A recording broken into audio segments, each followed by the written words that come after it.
ಶ್ರೀ ಗಣಪತಿ ಶಾರದಾ ಗುರುಭ್ಯೋ ನಮಃ.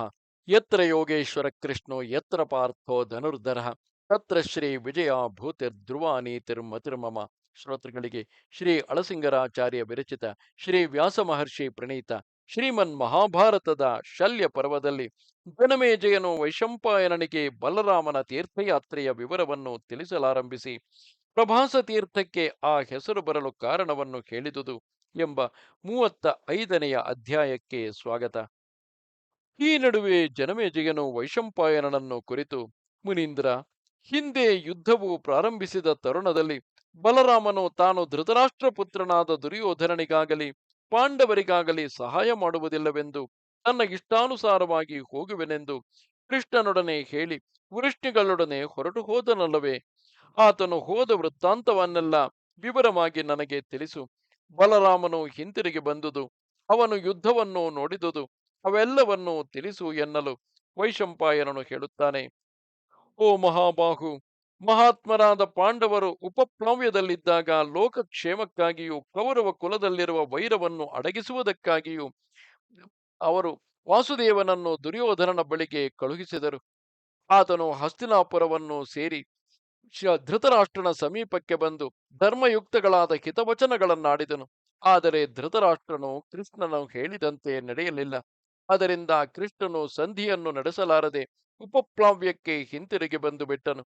ದುರ್ಯೋಧನನಿಂದ ನಿರಾಕರಿಸಲ್ಪಟ್ಟು ಕೃಷ್ಣನು ಧರ್ಮರಾಜನ ಬಳಿಗೆ ಬಂದ ಮೇಲೆ ಅಲ್ಲಿ ನಡೆದ ವೃತ್ತಾಂತವನ್ನೆಲ್ಲ ಯಥಾವತ್ತಾಗಿ ತಿಳಿಸುತ್ತಾ, ಪಾಂಡುಕುಮಾರ, ದುಷ್ಕಾಲ ವಶದಿಂದ ಕೌರವರು ನಿನ್ನ ಮಾತಿನಂತೆ ನಡೆಯಲಿಲ್ಲ. ಇನ್ನು ನೀವು ಪುಷ್ಯ ನಕ್ಷತ್ರದಲ್ಲಿ ಯುದ್ಧಕ್ಕೆ ಹೊರಡಿರಿ ಎಂದನು. ಆಮೇಲೆ ಸೈನ್ಯಗಳು ಸಿದ್ಧಪಡಿಸಲ್ಪಡುತ್ತಿರುವಾಗ ಉದಾರ ಬುದ್ಧಿಯುಳ್ಳ ಬಲರಾಮನು ಕೌರವರಲ್ಲಿರುವ ಅಭಿಮಾನದಿಂದ ತಮ್ಮನಾದ ಕೃಷ್ಣನನ್ನು ನೋಡಿ, ಓ ಮಹಾಬಾಹು ಮಧುಸೂದನ, ನೀನು ಕೌರವರಿಗೂ ಸಹಾಯ ಮಾಡಬೇಕು ಎಂದನು. ಕೃಷ್ಣನು ಆತನ ಮಾತಿನಂತೆ ನಡೆಯದಿರಲು ಬಲರಾಮನು ಕ್ರೋಧಾಂಧನಾಗಿ ಅನುರಾಧ ನಕ್ಷತ್ರದ ದಿನದಲ್ಲಿ ತನ್ನ ಕಡೆಯ ಕೆಲವು ಯಾದವರೊಡನೆ ಸರಸ್ವತಿ ನದಿಯಲ್ಲಿ ತೀರ್ಥಯಾತ್ರೆ ಮಾಡುವುದಾಗಿ ಉದ್ದೇಶಿಸಿ ಹೊರಟು ಬಿಟ್ಟನು. ಕೃತವರ್ಮನು ಮಾತ್ರ ದುರ್ಯೋಧನನ ಬಳಿಗೆ ಹೋದನು. ವಾಸುದೇವನಾದರೂ ಸಾತ್ವಿಕೆಯೊಡನೆ ಪಾಂಡವರ ಪಕ್ಷದಲ್ಲಿದ್ದನು. ಬದಲಾಗಿ ಬಲರಾಮನು ತೀರ್ಥಯಾತ್ರೆಗೆ ಹೋದ ಕೂಡಲೇ ಕೃಷ್ಣನು ಪುಷ್ಯ ನಕ್ಷತ್ರದ ದಿನದಲ್ಲಿ ಪಾಂಡವರನ್ನು ಮುಂದೆ ಬಿಟ್ಟುಕೊಂಡು ಕುರುಕ್ಷೇತ್ರಕ್ಕೆ ಹೊರಟನು. ಪ್ರಯಾಣ ಮಾಡುತ್ತಾ ಬಲರಾಮನು ತನ್ನ ಸೇವಕರನ್ನು ಕುರಿತು, ತೀರ್ಥಯಾತ್ರೆಗಾಗಿ ಬೇಕಾಗುವ ಚಿನ್ನ ಬೆಳ್ಳಿಗಳನ್ನು, ಅಗ್ನಿಹೋತ್ರಗಳನ್ನು, ಎಲ್ಲ ಉಪಕರಣಗಳನ್ನು, ಯಾಗ ಮಾಡುವವರನ್ನು ದ್ವಾರಕೆಯಿಂದ ಕರೆದು ತನ್ನಿರಿ. ಕರೆಯುವ ಹಸುಗಳು, ವಸ್ತ್ರಗಳು, ಆನೆ ಕುದುರೆಗಳು, ರಥಗಳು ಇವುಗಳೆಲ್ಲವನ್ನೂ ಸಿದ್ಧವಾಗಿ ಒದಗಿಸಿರಿ. ಹಾಗೆಯೇ ಕತ್ತೆಗಳು, ಒಂಟೆಗಳು, ಪಲ್ಲಕ್ಕಿ ಮೊದಲಾದ ವಾಹನಗಳು ಇವನ್ನೆಲ್ಲ ಸಿದ್ಧ ಮಾಡಿ ಎಲ್ಲ ರಾಜಪರಿವಾರಗಳನ್ನು ತ್ವರೆಯಿಂದ ಕರೆದುಕೊಂಡು ಬನ್ನಿರಿ. ಸರಸ್ವತಿ ನದಿಯ ಒಂದೊಂದು ಪುಣ್ಯ ಕ್ಷೇತ್ರಗಳಿಗೂ ಹೊರಡುವೆವು. 100 ಮಂದಿ ಋತ್ವಿಕ್ಕುಗಳನ್ನು, ಬ್ರಾಹ್ಮಣೋತ್ತಮರನ್ನು ಕರೆದು ತನ್ನಿರಿ ಎಂದು ಹೇಳಿ ಬಲರಾಮನು ಸಮುದ್ರದಿಂದ ಸರಸ್ವತಿ ತೀರದ ಮಾರ್ಗವಾಗಿಯೇ ತೀರ್ಥಯಾತ್ರೆಗೆ ಹೊರಟನು. ಆತನು ಹೋದ ಸ್ಥಳಗಳಿಗೆಲ್ಲ ಋತ್ವಿಕ್ಕುಗಳು, ಸುಹೃತ್ತುಗಳು, ಇತರ ಬ್ರಾಹ್ಮಣೋತ್ತಮರು, ರಥ, ಗಜ, ತುರಗ, ಪದಾತಿಗಳು, ಗೋವುಗಳು, ಒಂಟೆ, ಕತ್ತೆ ಮುಂತಾದ ವಿವಿಧ ವಾಹನಗಳು ಇವನ್ನೆಲ್ಲ ಸಂಗಡ ಸಾಗಿಸಿಕೊಂಡು ಹೊರಟನು. ಆಯಾ ಸ್ಥಳಗಳಲ್ಲಿ ಬಡವರಿಗೂ, ಮಕ್ಕಳಿಗೂ, ಮುದುಕರಿಗೂ ಕೊಡಬಹುದಾದ ಆಯಾ ದಾನವಸ್ತುಗಳನ್ನೆಲ್ಲ ಸಂಗ್ರಹಿಸಿಕೊಂಡನು.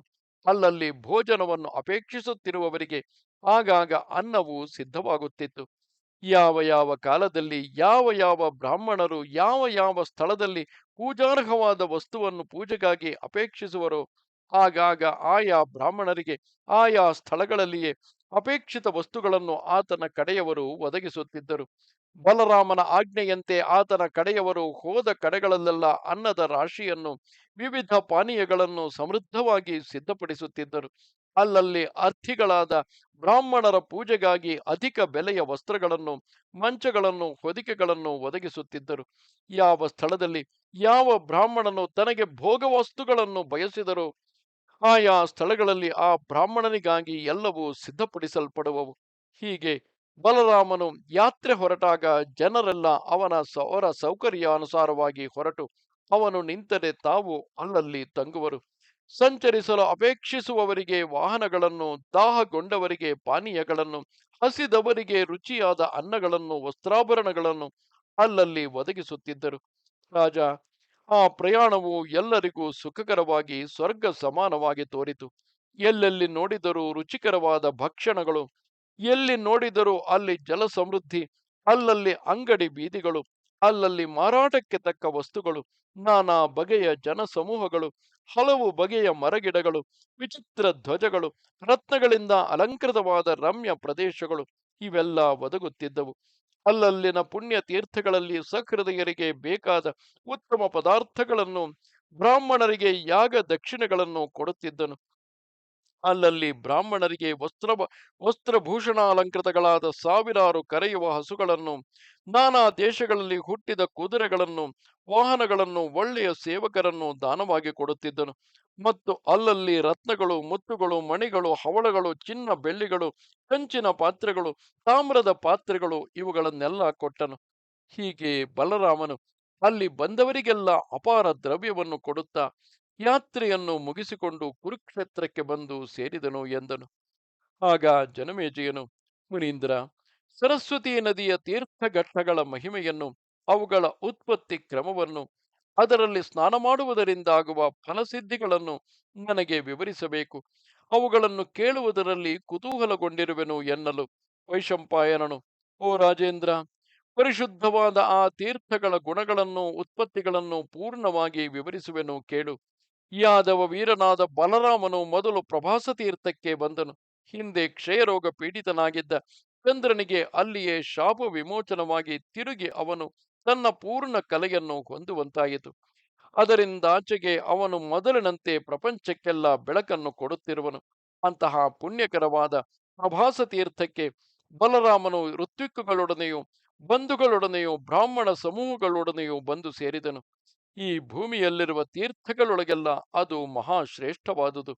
ಅದು ಚಂದ್ರನನ್ನು ಪ್ರಕಾಶಗೊಳಿಸಿದುದರಿಂದಲೇ ಅದಕ್ಕೆ ಅದಕ್ಕೆ ಪ್ರಭಾಸ ತೀರ್ಥವೆಂದು ಹೆಸರಾಯಿತು ಎಂದನು. ಇದು 35ನೆಯ ಅಧ್ಯಾಯವು.